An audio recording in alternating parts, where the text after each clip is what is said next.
다 같이 기도하심으로 2024년 11월 16일 요셉 정기 예배를 하나님 앞에 드리겠습니다.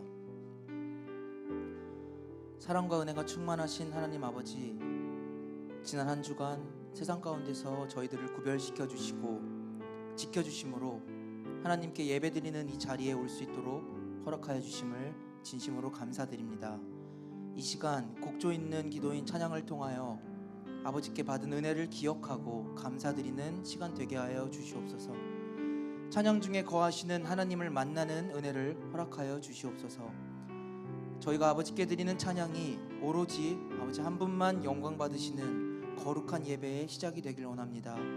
시작과 끝을 아버지께 맡기옵고 거룩하신 예수님의 이름으로 감사 기도드립니다. 아멘.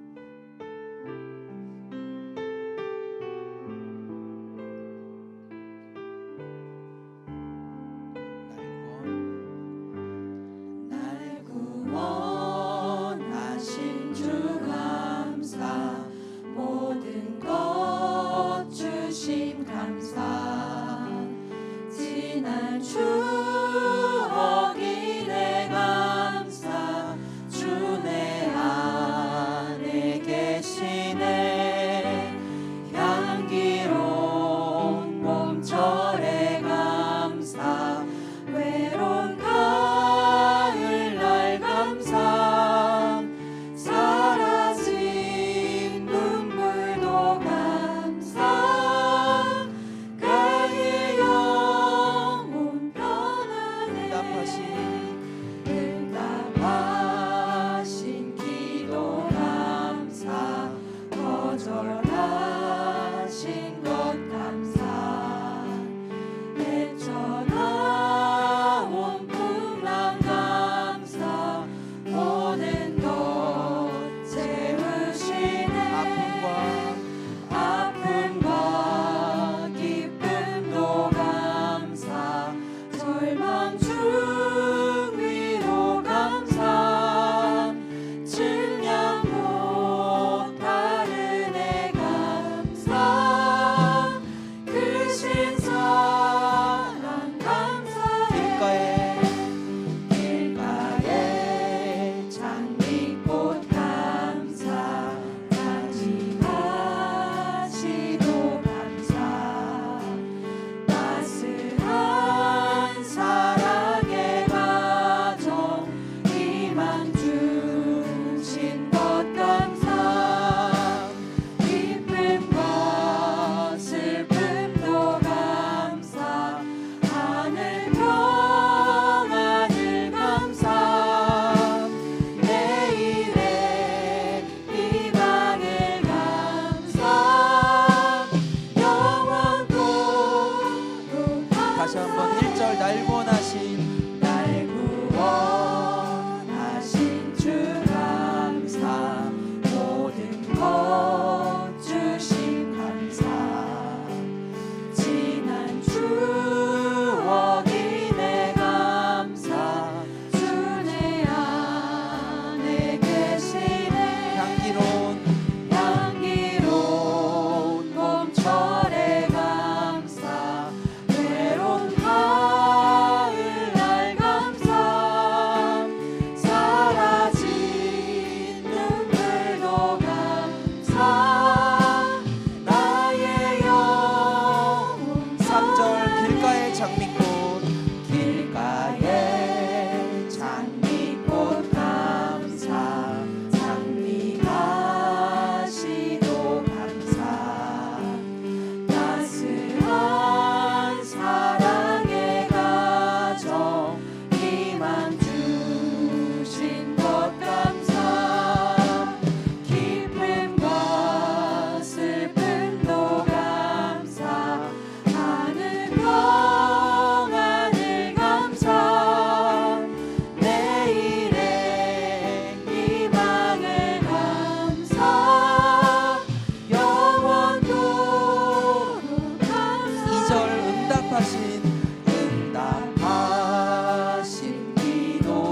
오늘 드리는 요셉 정기 예배는 특별히 추수감사 예배로 드려지고 있습니다.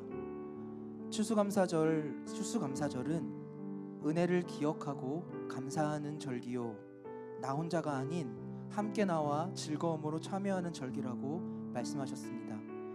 함께 부르실 찬양을 통해 우리 각자가 아버지께서 찾으시고 바라시는 일꾼의 사명을 다 하고 있는지, 정말 감사하며 기쁨으로 그 직분을 최선을 다해 감당하고 있는지 믿음의 고백을 하는 시간이 되었으면 좋겠습니다.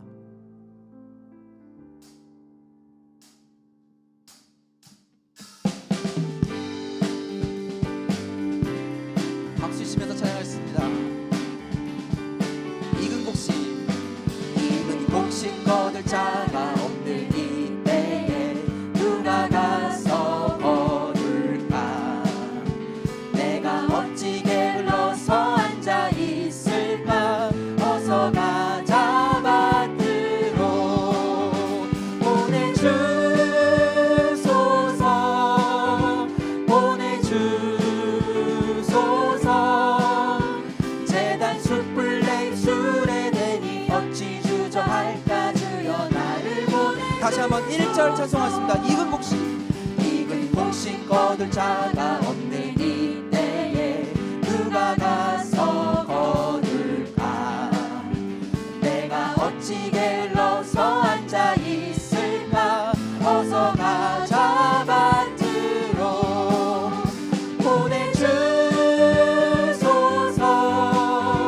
보내주소서. 재단 숯불 내술에 대니 어찌 주저할까? 주여 나를 보내주소서. 주가 두루 다니시며 일꾼 부르나 따르는 자 없구나. 오라 주의 사랑하는 익은 곡식을 어서 거두러 가. 아멘. 보내주소서, 보내주소서. 재단 숯불 내술에 대니 어찌 주저할까? 주여 나를 보내. 3절 주가 나를 인도하니, 주가 나를 인도하니 언제 어디나 기뻐 가서 일하리. 아멘. 주가 명령 내리실 때 능력 받아서 기뻐 거두리로라. 보내주소서, 보내주소서, 보내주소서. 재단 숯불 내술에 대니 어찌 주저할까? 주여 나를. 3절 전하였습니다. 주가 나를 인도하니, 주가 나를 인도하니 언제 어디나 기뻐 가서 일하리. 주가 명령 내리실 때 능력 받아서 기뻐 거두리로다. 아멘. 보내주소서, 보내주소서. 재단 숯불 내술에 대니 어찌 주저할까? 주여 나를. 다시 한번 2절 찬양하십니다. 주가 두루 다니시며, 주가 두루 다니시며 일꾼 부르나 따르는 자 적구나. 오라 주의 사랑하는 익은 곡식을 어서 거두러 가자. 아멘. 보내주소서, 보내주소서. 재단 숯불 내술에 대니 어찌 주저할까? 주여 나를. 우리 목소리를 전했습니다. 주가 나를 인도하니, 주가 나를 인도하니 언제 어디나 기뻐 가서 일하리. 아멘.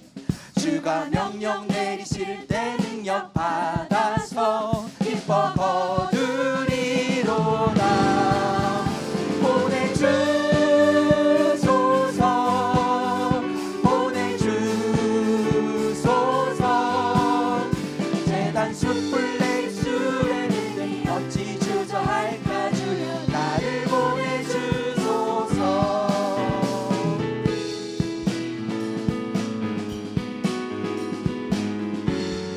감사함으로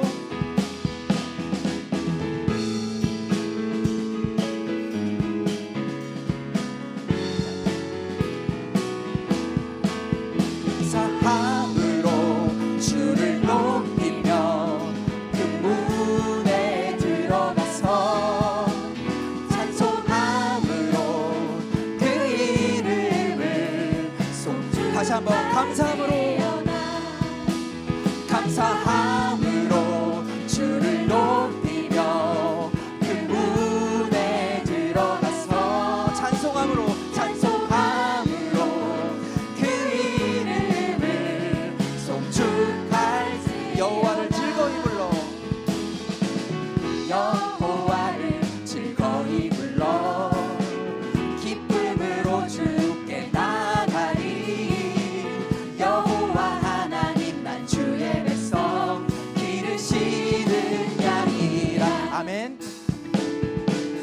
여호와를 즐거이 불러 기쁨으로 주께 나가리 여호와 하나님 난 주의 백성 기르시는 양이라 감사함으로 주를 높이며 그 문에 들어가서 찬송함으로 그 이름을 송축하리 주의 선하심과 인자하심이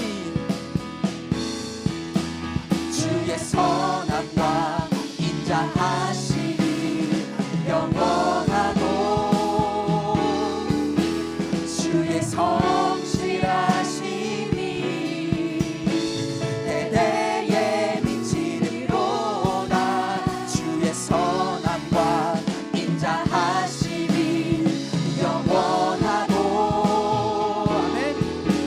주의 성실하심이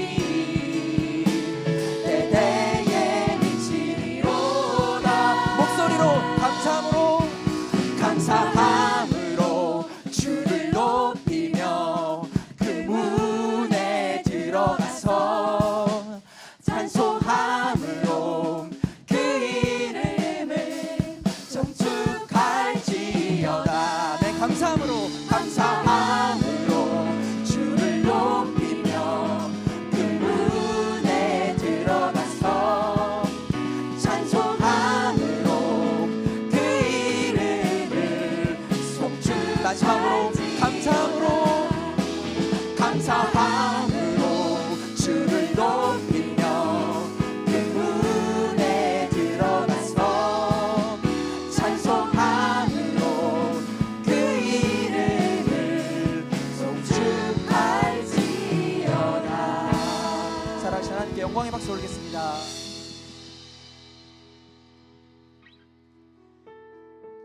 이 시간 우리가 다 같이 한 마음으로 뜨겁게 기도하기 원합니다. 먼저 나라 민족을 위해 기도하겠습니다. 세상은 점점 죄악을 부끄러워하지 않고 하나님을 부정하며 오히려 악으로 선을 이기려는 자들이 넘쳐나고 있습니다. 이럴 때일수록 우리 믿는 성도들이 나라 민족을 위해 기도하여 대통령을 비롯한 모든 위정자들과 국민이 먼저 하나님을 인정하고 하나님의 기준으로 나라를 바로 세울 수 있는 지혜를 달라고 기도하시겠습니다. 사랑하는 우리 평강제일교회를 위해서 기도하겠습니다.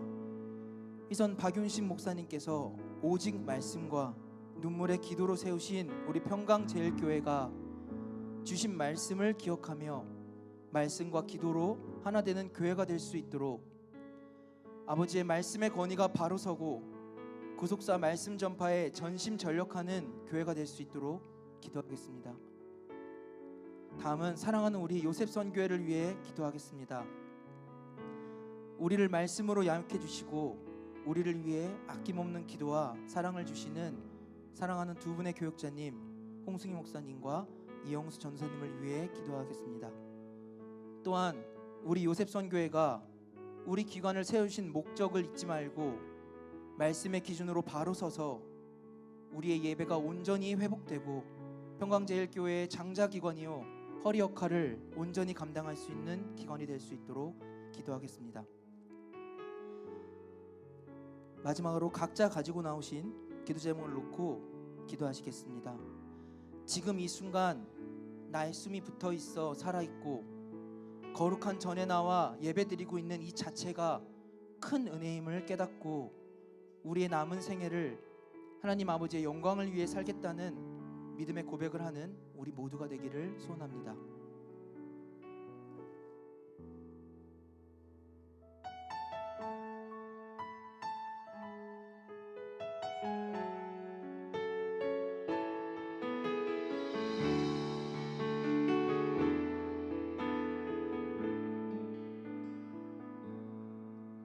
내가 누려왔던 모든 것들이 내가 지나왔던 모든 시간이 내가 걸어왔던 모든 순간이 당연한 것 아니라 은혜였어. 아침 해가 뜨고 저녁에 노을 봄의 꽃향기와 가을의 열매 변하는 계절의 모든 순간이 당연한 것 아니라 은혜였어. 모든 것이 은혜, 은혜,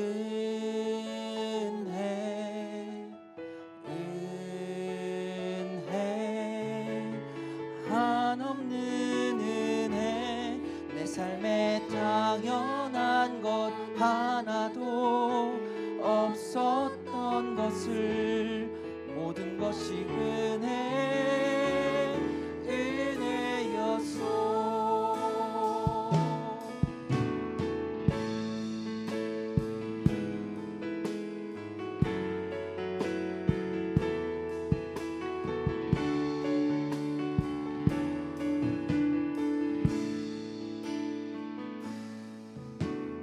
이 땅에 태어나 사는 것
찬양하며 기쁨의 제물 되리. 나를 받아주소서. 나를 받아주소서. 나를 받아주소서. 나를 받아주소서. 이 시간 두 손 드시고 아멘 놀라 성장하신 후에 동성으로 기도하시겠습니다. 아멘. 할렐루야. 아멘. 할렐루야. 아멘. 할렐루야. 사랑과 은혜가 충만하신 아버지 하나님 감사합니다. 오로지 아버지 은혜로 아버지 사랑으로 이 자리에 우리를 불러주시고 아버지 은혜로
사랑이 한량없으신 하나님 아버지, 오늘도 저에게 생명을 허락하시고 이곳 사무엘 성전에 모여서 하나님의 성호를 찬양하며 예배드릴 수 있도록 인도하신 크신 은혜 감사합니다. 오늘 요셉 선교회 추수감사로 하나님께 예배를 올립니다. 오늘 예배 전에 이곳 성전 구석구석을 깨끗하게 청소한 것과 같이 이 시간 저희들 경건한 몸과 마음으로 하나님 앞에 신령과 진정으로 드리는 예배 되도록 인도하여 주옵소서. 올 한 해 하나님께서 저에게 값없이 선물로 주신 사랑과 은혜에 얼마나 보답하며 살았는지 돌아볼 때 비록 너무나 부끄러운 빈손뿐인 저희들이지만 하나님 앞에 마음을 비운 절대 감사의 회복을 통해 세상을 이기고 죄악을 이기고 나 자신을 이기는 장자 요셉의 모습으로 살아가기에 부족함 없는 요셉 선교회 모두가 되도록 역사하여 주옵소서. 세상은 전쟁과 고난이 넘치는 격동의 시기를 보내고 있습니다. 그러나 이 모든 역사도 하나님의 전능하신 뜻과 섭리 가운데 진행되는 줄 믿사오니 이 나라를 둘러싼 각종 어려운 문제들을 놓고 저희들 근심하지 않고 저희들 오히려 기도하게 역사하여 주옵소서. 현재 평강제일교회가 당하는 어려움과 여러 송사들을 통해서 하나님의 분명한 뜻이 나타나고 드러나 참 진리가 승리하는 날 모든 말씀의 성도들이 춤추며 이 교회로 달려 나오는 역사가 앞당겨지도록 인도하여 주옵소서. 우리 사랑하는 요셉 선교회 회원들, 주님 한 사람 한 사람 친히 붙잡아 주옵소서. 건강과 가정과 직장과 사업과 출산과 자녀 양육과 결혼 등 많은 기도 제목들이 있사오니 하나님, 저희들 말씀과 함께 동행하는 거룩한 성 가정이 요셉 선교를 통해 능히 이루어지도록 역사하여 주옵소서. 이곳 요셉 선교를 통해서 교회의 미래를 짊어지고 나갈 수많은 아버지의 일꾼들이 배출되도록 축복하여 주옵소서. 오늘 말씀을 증거하시는 홍승희 목사님께 성령의 두루마기를 입혀주시어 선포되는 말씀에 저희 삶의 지표가 되게 하시며 여술은 성가대 부르는 찬양이 하나님께 상달되고 듣는 저희들에게 위로와 소망이 되도록 인도하여 주옵소서. 오늘 추수감사 예배를 주님 친히 주관하여 주심을 믿으며 거룩하신 예수님의 이름으로 기도합니다. 아멘.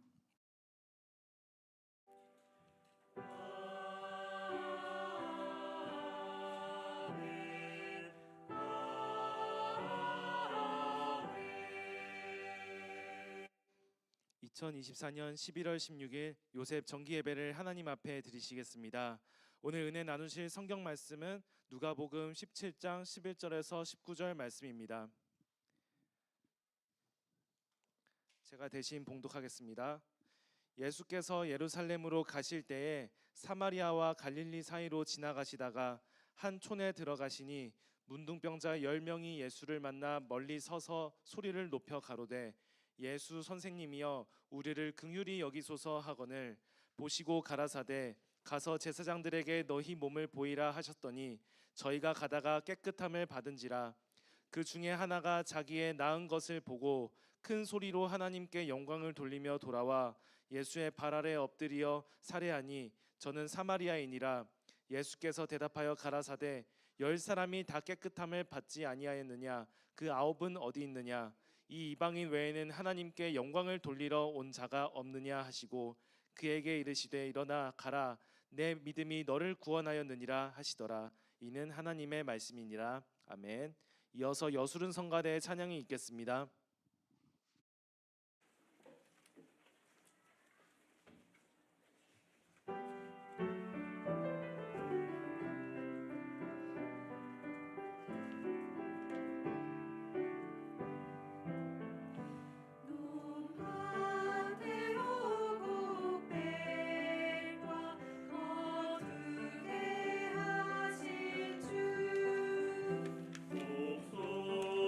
목소리가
오늘의 말씀의 제목은 통치자 하나님을 인정하는 신앙 감사입니다. 목사님 설교하실 때 큰 은혜 받으시기 바랍니다. 네, 감사합니다. 시편 50편 14절에서 15절 말씀을 보게 되면요, 제가 봉독하겠습니다. 감사로 하나님께 제사를 드리며 지극히 높으신 자에게 내 소원을 갚으며 환난 날에 나를 부르라 내가 너를 건지리니 내가 나를 영화롭게 하리로다 하고 기록을 하고 있습니다. 그러니까 감사하는 자는 하나님께서 환난 날에 구해 주시고 감사하는 자가 하나님을 영화롭게 하는 자라 하고 시편 기자는 말씀하고 있습니다. 기독교라는 종교는 처음부터 끝까지 감사가 있는 종교입니다. 그러니까 우리가 평상시에 하나님께 늘 감사하는 마음을 가지고 생활을 해야 됩니다. 그러기 위해서는 어떻게 해야 합니까? 감사의 조건을 생활 가운데서 찾아야 할 것입니다. 감사의 조건은 일이 잘 풀리고 행운만 다가온다고 해가지고 감사의 조건을 드리는 것이 아니라 예기치 못하는 불의의 사고를 당했을 때도, 건강상의 문제가 생겼을 때도, 집안에 우한 질고가 발생했을 때도, 좋지 않은 일들이 닥쳤을 때도 감사해야 되는데 사실 사람이라는 마음이 또한 이 감정이 감사하는 것 자체가 쉽지 않습니다. 그래서 평상시에 안전하다 할 때, 평안하다 할 때 감사의 조건을 수시로 찾아서 무시로 기도를 하는 것이죠. 그러므로 인해서 자신의 마음 상태를 항상 점검하고 단련하면서 또한 채찍질하면서 올바른 신앙의 반열에 올려놓고 그 반열에서 이탈하지 않으려고 노력하는 그러한 자세, 그러한 정신이 항상 있어야 된다는 것이죠. 한마디로 깨어 있어야 한다는 것입니다. 마태복음 11장 28절 말씀에도 수고하고 무거운 짐진 자들아 다 내게로 오라 내가 너희를 쉬게 하리라 그랬습니다. 모든 근심, 걱정, 염려, 생활 가운데 일어나는 모든 안 좋은 일들 맡기라 그랬습니다. 베드로전서 5장 7절에도 너희 염려를 다 주께 맡겨버리라 이는 저가 너희를 권고하심이니라. 우리가 회사 생활을 하거나 아니면 이렇게 살아가면서 힘들고 어려운 일 닥쳤을 때 참 거기에 대해서 조언을 해주는 멘토를 만나게 되면요, 그 한마디에 힘을 얻게 됩니다. 그리고 그 사람을 존경하게 되고 그리고 그 사람의 발자취를 따라가게 되거든요. 사람도 그럽니다. 그런데 그 보이는 사람을 대상으로 하는 것이 아니라 어디를 대상으로 하느냐? 성경 말씀. 하나님을 멘토로 했을 때는 거기에서 오는 기쁨과 평안함과 감사는 이루 말할 수가 없죠. 힘들고 어려울 때 마음속에 외웠던 그 성경 구절 하나가 내 머리를 스치고 내 귓전을 때렸을 때 아 맞아 그런 말씀이 있었지 하면서 상고하고 묵상을 하게 됩니다. 그러면 왠지 모르게 마음 가운데 불안과 초조 모든 것이 사라지면서 자신감이 생기고 의욕이 생기고 그래 한번 부딪혀서 일어나 보지 하면서 그 말씀을 믿고 나갈 때 그게 바로 무엇이냐? 수고하고 무거운 짐진 자들아 다 맡겨라. 그럼 내가 너희 모든 짐을 풀어놓고 쉬게 하리라. 그 말씀이거든요. 시편 55편 22절 말씀에도 내 짐을 여호와께 맡기라 그랬습니다. 너를 붙드시고 의인의 요동함을 영원히 허락치 아니하리로라. 맡기게 되면요, 사람이 아니라 사람 멘토를 얘기하는 게 아니라 하나님께 맡기게 되면은 하나님은 우리의 심령 골수를 쪼개보시기 때문에 그 맡긴 거를 맡아 주시고 그래 걱정하지 마라. 마음 가운데 세밀한 가운데 음성이 들리죠. 그래 걱정하지 마라. 내가 너와 함께 하겠다. 그러면 왠지 편안하고 그저 힘이 생기고 하나님만 의지하게 되고 그 의인이 영원히 유동치 않도록 하겠다 하는 말씀이 지금 시편 55편 22절 그 말씀 아니겠습니까? 이게 바로 말씀을 믿고 말씀과 동행하는 삶인 것입니다. 이 감사하는 신앙은 첫째로 하나님의 주권을 인정하는 신앙입니다. 하나님의 주권이 뭔가요? 인류의 역사의 주인이 되신다는 걸 하나님을 인정하는 것이죠. 그 역사를 움직이시는 분이 하나님이라는 걸 확실하게 믿는 확고한 믿음인 것입니다. 우주 만물을 자연 형상적으로 우연적으로 생긴 것이 아니라 하나님의 말씀으로 창조되었고 지금도 그 말씀으로 창조하고 있다는 히브리 1장 1절에서 3절 말씀을 믿는 겁니다. 그분을 믿기 때문에 맡길 수가 있는 것입니다. 이러한 확고한 믿음이 없다면 맡길 수가 없는 것입니다. 나아가서 내 인생과 그리고 나의 미래까지도 아시는 분이라고 했는데 그러면은 그 분에게 하나님에게 확실히 맡겼을 때 그 마음의 평안함을 주겠다는 얘기거든요. 그러니까 우리가 부부간에도요 서로 신뢰하고 믿기 때문에 인생을 맡기고 인생의 동반자로 여기는 거거든요. 근데 부부간에 믿지 못하고 신뢰가 깨진다 그러면 같이 갈 수 없지 않습니까? 하물며 사람도 이럴진데 하나님을 믿고 맡길 만한 요소를 갖다가 우리가 찾아내지 못하고 확고한 믿음이 없다 그러면 못 맡기죠. 우주 만물 아니 그 하나님 만든 게 아니잖아. 인간의 생사화복을 주장한다. 아이 그 하나님이 주장하겠어? 어떻게 맡기겠습니까? 못 맡기죠. 조그마한 믿음의 틈이 있으면 누가 좋아할까요? 마귀가 틈을 차고 들어오죠. 맞아. 뭘 그 믿겠어? 그거 사람이 살아가다 보면 힘들고 어려운 일 당할 때 그 하나님이 살아계시면 그 힘들고 어려운 일 당하게 하겠어? 아니야, 하나님 없어. 그냥 적당히 그냥 믿으면 돼. 쏙 마음에 들어오죠. 한번 들어오면은 거기에 함몰됩니다. 감정이입이 됩니다. 점점 벌어지죠. 마귀가 영물인데 가만 놔두겠습니까? 그래서 항상 마귀에게 틈을 주지 마라.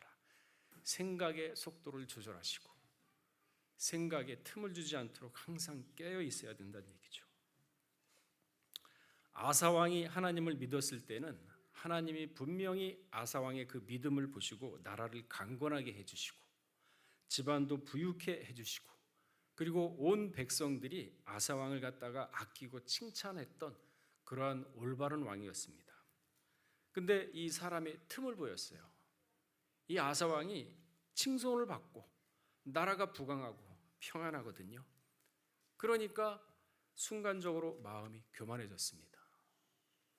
그래서 그 교만을 꺾기 위해서 하나님이 아사 왕에게 발병을 주죠. 발병을 주게 되면은 아사 왕이 내가 뭔가 잘못했구나. 내가 그럼 다시 돌이키고 하나님을 다시 찾아야겠구나. 이렇게 할 줄 알았거든요. 근데 하나님께 돌아오지 않았죠. 감사도 없고 오히려 좋은 의사를 먼저 찾기 위해서 힘쓰고 애썼지 하나님은 뒷전이었습니다. 하나님은 3년을 참으셨죠. 참고 기다리면서 오늘은 돌아오겠지. 그래, 오늘 아니면 내일은 돌아오겠지 하면서 기다리고 계셨습니다. 그 말씀이 역대하 25장에 기록되어 있습니다. 그러나 아사 왕은 돌아오지 않았습니다. 과거가 중요한 것이 아닙니다. 과거에 잘 믿었다고 해가지고 현재도 잘 믿으라는 보장이 없고 그리고 현재 잘 믿는다고 해가지고 미래에도 그 믿음이 보존된다는 보장이 없습니다. 신앙은요 현재가 중요한 것입니다. 미래도 올바른 현재에서 형성된 미래가 중요한 것이지 현재 올바로 살지 못하고 올바른 미래를 바란다는 것은 그건 언어도단이죠. 시편 90편 10절 말씀에 보게 되면은 연수가 70이요 강건하면 80이라도 그 연수의 자랑은 수고와 슬픔뿐이라 얘기하고 있습니다. 잘 살아봐야 7, 80 인생인데 그 7, 80 인생도 뒤돌아보게 되면은 참 고생한 것만 생각나고 안 좋은 일만 생각나고 슬픈 일들만 생각나는 것이 인생의 본질이다 하고 시편 기자는 우리에게 지금 알려주고 있는 것입니다. 오늘 본문 말씀은 10명의 문둥병이 예수님께 와서 모두 고침을 받았습니다. 문둥병은 저주받은 병이기 때문에 사람들과 어울릴 수도 없습니다. 사람들 틈 속에 같이 살 수도 없어요. 성전에는 더더군다나 들어오지도 못하는 아주 그러한 무서운 병입니다. 우시야 왕이 그랬죠. 우시야 왕이 강성해지자 교만해서 말년에 문둥병이 걸렸습니다. 제사장까지 권한을 넘보면서 제사를 행하려고 하는 교만, 이것은 신성 모독의 범죄였던 것이죠. 이때 제사장 아사랴가 다른 제사장 80명과 함께 우시아의 범죄를 막으려고 노력을 했습니다.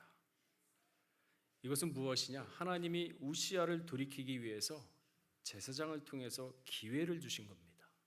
근데 마음이 교만하거든요. 그러니까 우시아는 이거를 무시했죠. 그러고 자기가 분향을 하려다가 이마에 문둥병이 들어서 성전에서 아주 급하게 쫓겨 나가게 됩니다. 그리고 죽는 날까지 별궁에 거하였다고 열왕기하 15장 5절 이하에는 기록을 하고 있죠. 문둥병, 히브리어로 차라트라는 단어를 사용합니다. 그러니까 눈썹이나 코, 뺨, 귀 등에 색점이 생기고 손과 발 등 관절이 녹아납니다. 그래서 손가락, 발가락이 심하면 떨어져 나가는 아주 무서운 병이죠. 피부에도 탈색이 된 반점이 생기고 외부 충격에도 고통을 못 느낀다고 합니다. 그러니까 사람이 이렇게 찌르거나 때리게 되면 고통을 느껴야 되는데 문둥병자는 아픔을 모른대요. 높은 곳에서 떨어져도 심지어는 칼로 찔림을 당해도 아픔을 못 느낀답니다. 그 어떤 아픔을 못 느끼는 게 바로 문둥병입니다. 그러니까 누가 때리고 찔러도 눈만 멀뚱멀뚱하고 신경 감각이 없으니까 그저 바보처럼 있는 거예요. 그래서 이 레위기 13장 8절에 보게 되면은 제가 봉독하겠습니다. 제사장은 진찰할지니 그 병이 피부에 퍼졌으면 그를 부정하다 진단할 것이라. 이는 문둥병임이니라. 몸에 색이 변한 반점이 생기던가 또한 아파야 되는데 아프질 않아. 그러니까 이 사람이 누구한테 진찰을 받아야 되는데 누구한테 가겠습니까? 제사장한테 가라 그랬거든요. 그 제사장은 하나님의 은혜로서 기도하는 가운데 진단을 해가지고 야, 이 병은 문둥병이다. 너는 그러기 때문에 규례대로 어떻게 해야 된다. 이거를 알려주는 겁니다. 이 문둥병은 사람의 의학이나 인간의 의지로는 결코 고칠 수 있는 병이 아닙니다. 단 우주 만물을 통치하시고 창조하신 가라사대 말씀 되시는 요한복음 1장 1절에 태초에 말씀 계셨으니 그 말씀이 곧 하나님이라 하셨는데 그 말씀 대신 예수님에게만 가야 문둥병이 나을 수가 있다는 것입니다. 보는 순간, 만지는 순간, 약도 먹지 않고 며칠 가지도 않고 순간으로 낫게 된다고 예수님에게만 가면은 그 말씀이 성경 말씀의 오늘 본문 말씀 아니겠습니까? 이 문둥병은 납병이라고도 합니다. 한센병이라고도 하죠. 그 이유는 노르웨이 의학자였던 한센이 1879년 나병의 변균을 발견했다고 합니다. 세계 최초로 발견했는데 그때 그의 이름을 따서 한센병이라 부르죠. 한센은 1814년 노르웨이 베르겐에서 출생해서 대학에서 의학을 전공하고 1868년에 베르겐에 있는 나병 요양소에서 의사로 재직하면서 나병에 관한 깊은 연구를 해서 1879년에 나병은 유전병이 아니라 전염병이다 하고 세계 최초로 밝힌 의학자입니다. 그 후로 그는 1912년에 세상을 떠날 때까지 나병 박멸 운동의 최고 지도자로 활동을 했습니다. 그러나 아직도 우리는 모르지만 우리 주변에 나병 환자가 있거든요. 물론 같이 생활하진 않죠. 그래서 이 성경을 볼 때 문둥병에 걸리게 되면은요, 그 율법에 규정이 되어 있습니다. 첫째, 동네 안에 들어오지 못합니다. 동네 밖에 격리를 해야 됩니다. 사랑하는 가족, 남편, 아내, 자식 집에 있지 못해요. 보지도 못합니다. 다 동네 밖에 쫓겨나야 됩니다. 그리고 사람을 만날 때마다 뭐라 그러냐 되면은 그 사람을 만났을 때 자기가 나병 환자라고 얘기를 해야 되니까 표를 해야 되니까 나는 부정하다, 나는 부정하다, 나는 부정하다 3번 소리를 질러야 된다고 레위기 13장 45절에서 46절에는 기록을 하고 있죠. 그리고 민수기 5장 2절에는 집안에 있지 말라 그랬습니다. 밖으로 쫓아내라 그랬습니다. 동네 못 들어옵니다. 밖에서 뇌병 환자가 죽게 되면요, 거기서 장례를 치러야 돼요. 근데 이 요시야가 왕인데 하나님의 말씀을 거역하고 신성 모독으로 인해서 문둥병에 걸렸거든요. 그러니까 역대하 26장 23절에도 왕이 묘실에 묻히지 못하고 그 곁에 장사했다 그랬습니다. 이 무서운 병이죠. 저주의 병입니다. 이처럼 문둥병은 성전뿐만 아니라 별궁에 별도로 교할 정도로 아주 저주받은 병인 것입니다.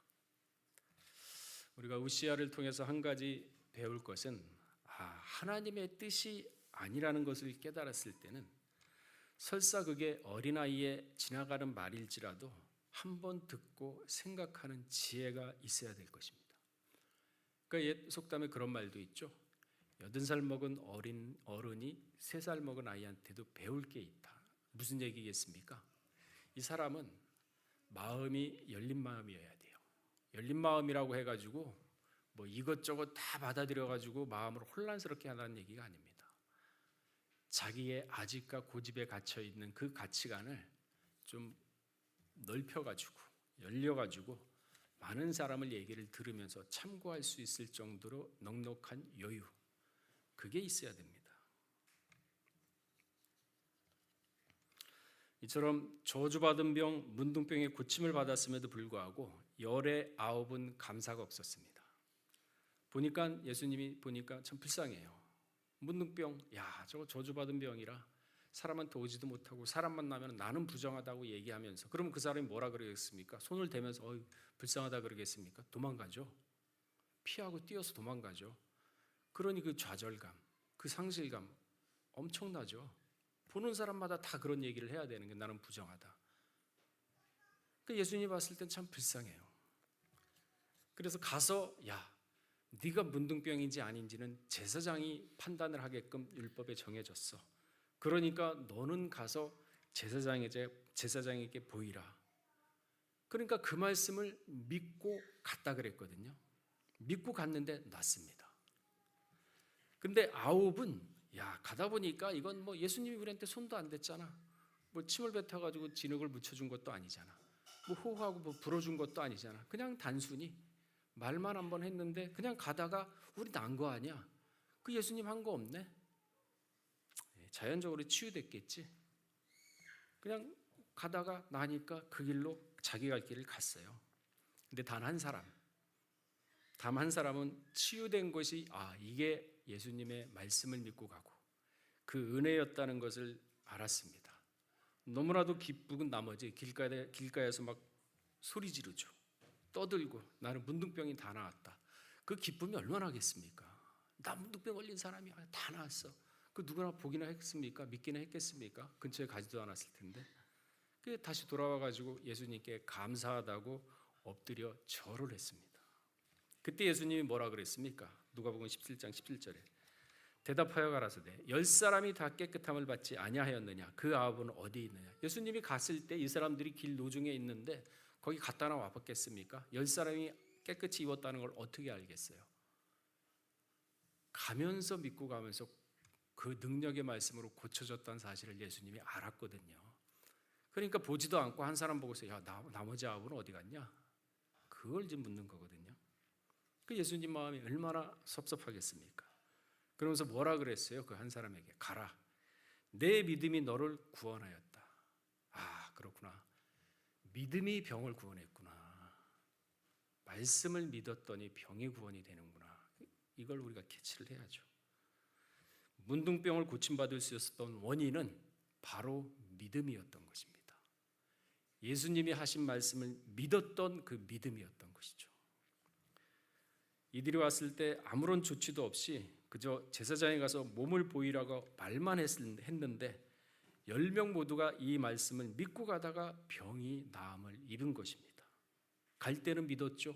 근데 올 때는 뭡니까? 그 믿음 다 잃어버렸어요. 자연스럽게 한 거지. 마귀에게 틈을 보이지 않습니까? 그러니까 사람이 뒷강 갈 때와 나올 때의 마음이 다르다고. 갈 때는 예수님의 말씀을 의심 없이 절박하거든요. 절박하니까 어떻게 해서든지 가야 돼. 그동안 제사장한테도 한 번도 안 가봤어. 제사장이 진단도 안 해봤어. 그저 자신들이 문둥병이라고 믿었던 건데 예수님이 보니까 문둥병이 맞는데 예수님이 율법을 어길 수는 없잖아요. 거기 문둥병이다 얘기 못하잖아요. 율법을 완성하러 오신 분인데, 그러니까 규정에는 제사장한테 가라고 아까 읽어봤지 않습니까? 그러니까 제사장한테 보낸 거는 예수님이 율법대로 행하기 위해서 보낸 건데 그 말씀을 믿고 가니까 그 믿음으로 인해서 나았던 것을 예수님은 모든 상황을 알고 있었고 내다보고 있었던 건데 이들이 돌아오지 않았습니다. 우주 만물을 창조하신 하나님의 아들 예수님께서 모든 병도 낫게 하시고 죽은 사람도 능히 살릴 수 있다는 사실을 믿었다면은 이 나머지 9도 돌아와서 감사를 했어야 됩니다. 사람이 평상시에도 다른 사람에게 냉수 한 그릇을 얻어 마셔도 감사하는 겸손한 마음이 있어야 되거든요. 이처럼 사소한 감사가 몸에 배어서 나중에는 자연스럽게 삶 가운데 감사의 향기가 몸에 배어나오게 되는 것입니다. 그러한 감사의 향기가 자연스럽게 의도적이 아니라 몸에 배어서 나오는 사람을 누가 무시하겠습니까? 존경하죠. 존중을 받습니다. 그래서 감사로 하나님을 영화롭게 하는 자가 구원을 얻게 된다. 그 감사가 사람의 수준이 아니라 하나님께, 이 9명이 아니라 1명 돌아왔던 이 사람이 했던 감사, 예수님이 했던 감사가 하나님께 한다 그러면 하나님 자체가 영광을 받는다 그랬습니다. 오늘도 마찬가지입니다. 우리가 일상생활 모든 일에 감사의 조건을 찾아야 하죠. 범사에 감사하는 일은 잘 될 뿐만 아니라 잘 안 풀릴 때도 그 안에서 하나님의 어떠한 섭리를 발견하여 감사의 조건을 찾는 지혜가 우리에게 있어야 되겠습니다. 고침을 받았음에도 불구하고 배은망덕하고 하나님께 감사하지 않는 그 유대인 문둥병자 9사람 같아서는 우리는 절대 안 되겠죠. 하나님 앞에 감사하는 모두가 될 때 마음이 평안합니다. 불평불만 해보세요, 여러분. 불평불만도 잠깐 한두 번 다 할 수 있어요. 그 뭐 생활의 감초처럼 조미료처럼 잠깐 하지만 그게 계속되고 그게 고질화되면요 마음이 불안합니다. 마음이 불평합니다. 근데 마음이 평안하면은 감사를 하게 되면 또 마음이 평안하고 그 모든 일을 맡기게 되니까 맡기라고 해서 그거를 딱 던져놓고 그저 나는 몰라 맡겼으니까 알아서 해주시겠지 방관하라는 얘기는 절대 아닙니다. 힘쓰고 애써도 안 되는 일이 세상에는 너무나도 많죠. 그러나 노력한 만큼 힘쓴 만큼 성과와 결과가 나타날 때 사람은 보람을 느끼게 됩니다. 그러니 하는 일마다 보람을 느끼니까 열정과 의욕이 생기게 되죠.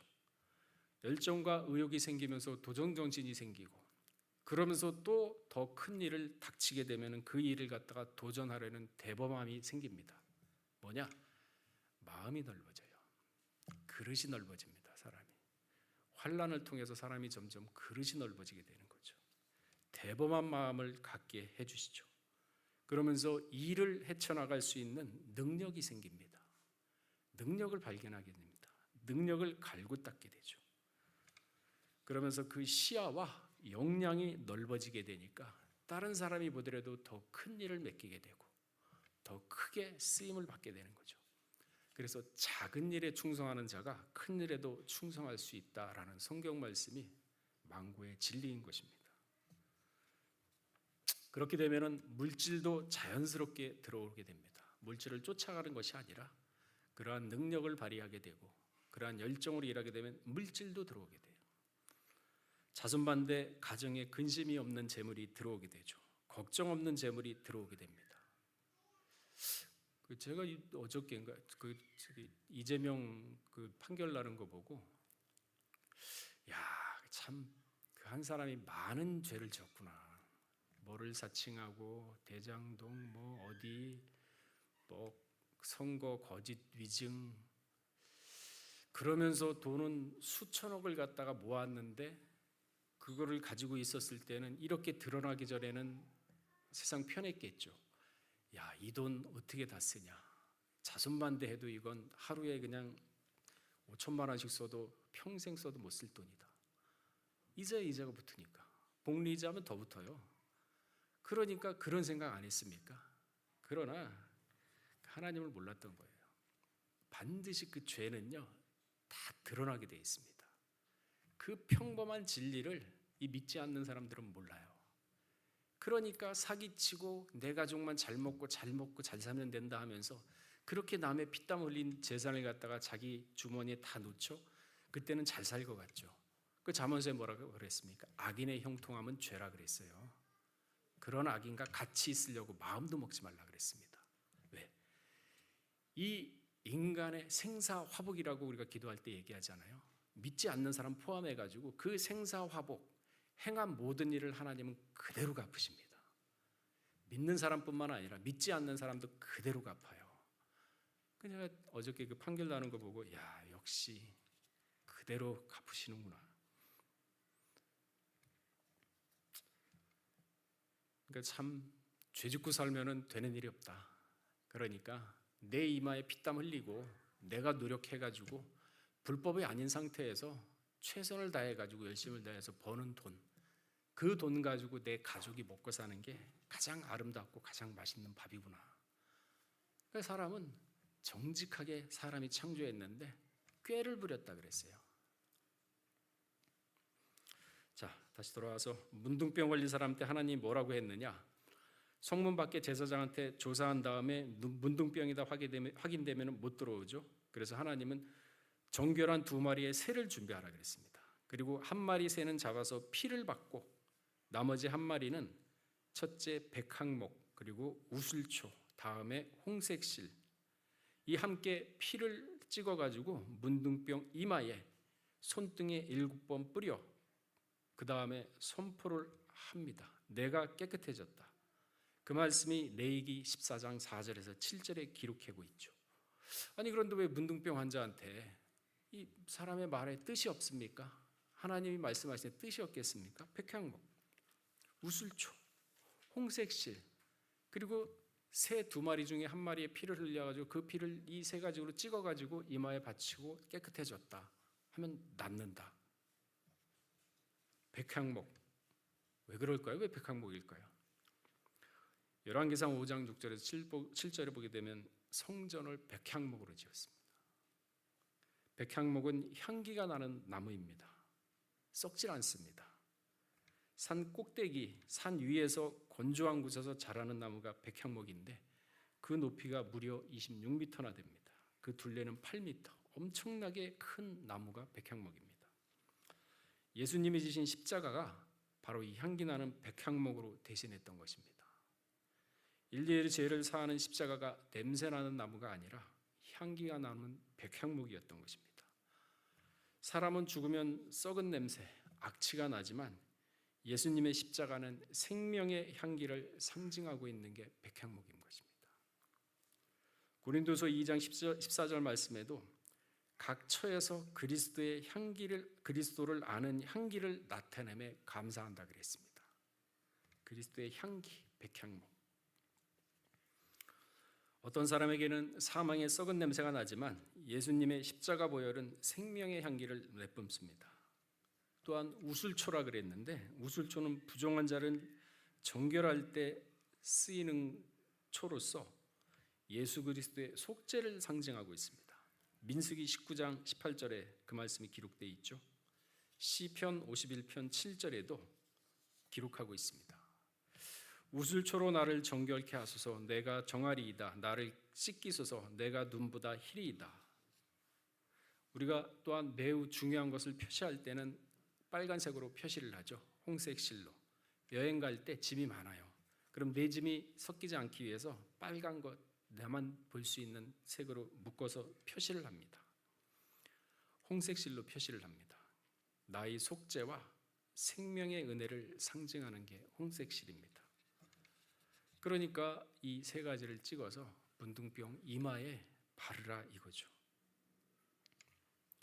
문둥병의 규례는 매우 엄격합니다. 신명기 24장 8절에 그 말씀이 기록되어 있죠. 자, 말씀을 정리하겠습니다. 내일은 추수감사절입니다. 예루살렘으로 가기 위해서 갈릴리에서 사마리아로 예수님은 통과를 합니다. 그런데 유대인들은 이 사마리아인들을 사람 취급 안 합니다. 혈통이 섞였다고 해가지고 이들을 인간 취급을 안 합니다. 짐승 취급하고 완전히 이방인 취급을 하기 때문에 상종을 안 하기 때문에 유대인들은 그 사마리아 길을 통과하지 않고 반나절이 넘게 걸려도 그 길을 돌아서 갑니다.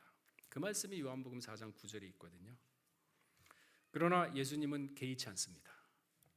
그저 아무 상관없이 사마리아를 통과하십니다. 그때 10명의 문둥병자를 만난 것입니다.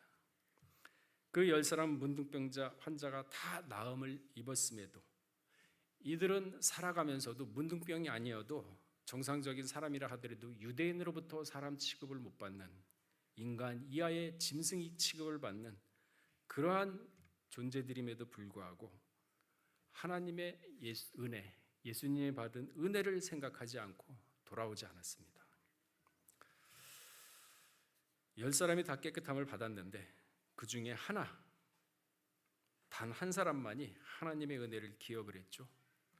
우리가 추수감사절 날 과연 우리가 1년 동안 나에게 주신 은혜가 무엇인가 소득만 생각하는 것이 아니라 나에게 가정을 주셨고 아내와 남편을 주셨고 자식을 주시고 가족을 이루게 해주심에 감사. 이 세상이라는 하나님을 모르고 감사치도 않는 이 문둥병 걸린 세상에서 나를 우슬초와 백항목으로 고쳐주셨음에도 불구하고 또한 아슬아슬한 세상의 살얼음판 위에 살아가지만은 빠지지 않고 항상 하나님의 은혜가 함께함으로 건져주심에 감사함으로 이 사마리아 사람들의 내 믿음이 너를 구원하였다 하는 그 믿음을 가지고 우리가 살아갈 때 과연 감사가 없으면 안 될 것입니다. 추수감사절을 맞이해서 다시 한번 우리의 신앙을 돌아보고 우리의 인생을 돌아와서 진정한 감사를 드리는 우리 요셉 성교 모두가 되시기를 주의 이름으로 축원하겠습니다. 다 같이 기도하겠습니다. 10명의 문둥병자가 말씀을 믿고 가더니 병이 고침을 받았지만은 9은 제갈기로 가고 단 한 사람만이 진정으로 하나님의 주권을 생각하고 은혜를 감사하여 예수님께 돌아와 감사를 바쳤던 사실을 발견했습니다. 우리가 이 세상 문둥병 같은 세상, 정신병자 같은 이 세상을 살아가지만 이 세상과 동화하지 않고 항상 말씀과 은혜로서 우리가 알게 모르게 지켜주시는 사실을 다시 한번 깨닫게 하여 주시옵고 알게 하여 주시옵고 그러므로 말미암아 감사하는 우리 요셉 성계 모두가 될 수 있도록 은혜를 더하여 주시옵소서. 주신 바 말씀에 감사하여 하나님께 감사의 헌금을 바치는 손길이 있습니다. 기억하여 주시옵고 함께하여 주시옵고 만사 영통의 축복으로 인도하여 주시옵소서. 모든 말씀 빌고 원할 때 존귀하신 예수 그리스도 이름 받들어 감사하며 기도 올렸사옵나이다. 아멘. 다 같이 찬송가 306장 부르시면서 봉헌하시겠습니다.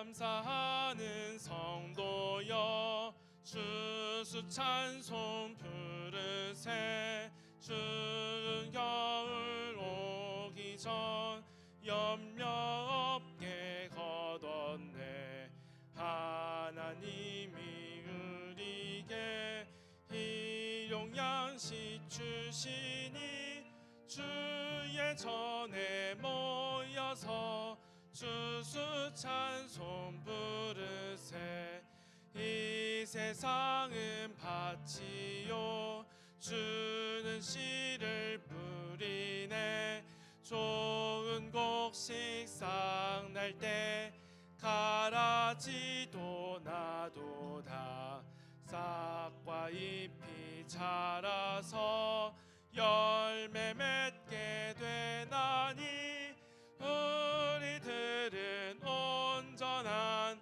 알곡 되게 합소서 우리 주님 오셔서 곡식 거둬드리고 밭에 있는 나쁜 것 모두 소멸하실 때 가라지는 골라서 물에 던져 태우고 알곡들은 곳간에 길이 쌓아두시리 주여 어서 주옵소서. 우리 거둬 줍소서. 죄와 슬픔 중에서 우리 건져 줍소서. 모든 성도 영원히 하늘 집에 이르러 전군 전사 어울려 주수 찬송 부르리. 아멘. 요셉선교회 공지사항입니다. 첫 번째로 2024년도 평강가족 성탄축제 안내입니다. 12월 24일 화요일에 모리아 성전에서 평강가족 성탄축제가 진행이 됩니다. 특별히 요셉 찬양 연습은 토요일 정기 예배 후 사무엘 성전에서 진행이 됩니다. 화요 브런치 안내입니다. 매주 화요일 오전 11시 로이스 성전 1층에서 진행이 됩니다. 구속사 시리즈 나누기 운동 안내입니다. 기금으로 동참하실 분들은 화면에 있는 계좌번호로 입금 후에 회계에게 알려주시기 바랍니다. 주일 점심 배식 안내입니다. 예배 직후부터 12시 50분까지 로이스 성전 1층에서 진행이 됩니다. 식권은 4,000원입니다. 다음으로 주일 성역 공부 안내입니다. 주일 오후 2시에 같은 장소인 로이스 성전 1층에서 진행이 됩니다. 많은 참석 바랍니다.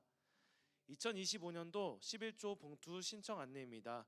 2025년도 11조 봉투를 신청하실 분들은 회계에게 신청해 주시길 바라며 개인과 부부 통합 여부를 전달해 주시기 바랍니다.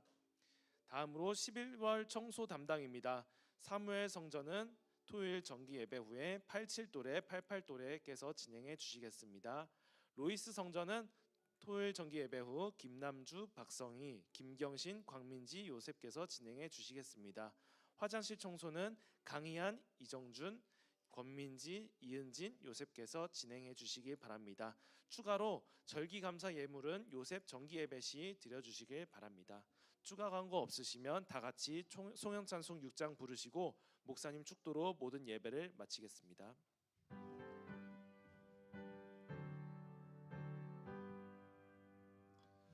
찬양 성부 성자 성령 삼위일체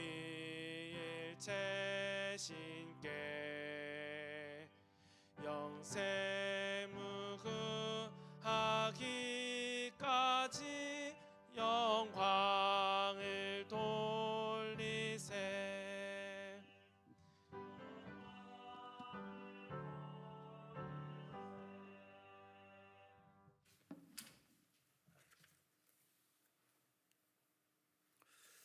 부경이 은혜 가운데 잘 태어나고 건강하게 성장할 수 있게 해주심에 감사드립니다. 김경태, 이유리나, 김부미, 김부경 가정 감사금 바쳤습니다. 이명신, 안선미, 이혜은, 요셉 추수감사원금 바쳤습니다. 권민지, 이영석, 박세린, 요셉 가정 추수감사원금 바쳤습니다. 그 외에도 여러 명목으로 감사원금과 추수원금 감사원금 바쳤습니다. 우리 함께 기도한 다음에 축도하도록 하겠습니다. 사랑이 많으신 하나님 아버지, 참으로 1년 동안 저희가 바쁘게 살아오고 어떻게 살아왔는지 한번 돌아봤을 때 그 살아오는 발자취를 되돌아보면서 우리의 잘못된 점을 다시 한번 바로잡는 기회를 삼고 잘된 점은 다시 한번 독려하면서 나갈 수 있는 그 기점이 추수감사절입니다. 아버지 하나님, 모든 절기가 있듯이 이 추수감사절에 신앙을 점검하고 미래의 신앙을 다시 한번 설정함으로 말미암아 올바른 신앙을 바로잡는 그러한 우리 요셉 성교에게 지혜를 더하여 주시옵고 함께하여 주시옵소서. 어느 곳에 있든지 어떤 상황이 있든지 항상 하나님의 말씀에서 이탈하지 않고 좌우로 치우치지 않고 말씀만 믿고 나갈 때 형통의 축복으로 인도하여 주시옵소서. 이제는 우리 주 예수 그리스도의 한없는 은혜와 아버지 하나님의 만극하신 사랑하심과 성령님의 감동, 감화, 내주 충만하심과 역사하심이 우리 요셉 성교의 각 가정 머리에와 직장과 생업체와 나라와 민족과 교회 위에 이제로부터 영원토록 함께 있을지어다. 아멘.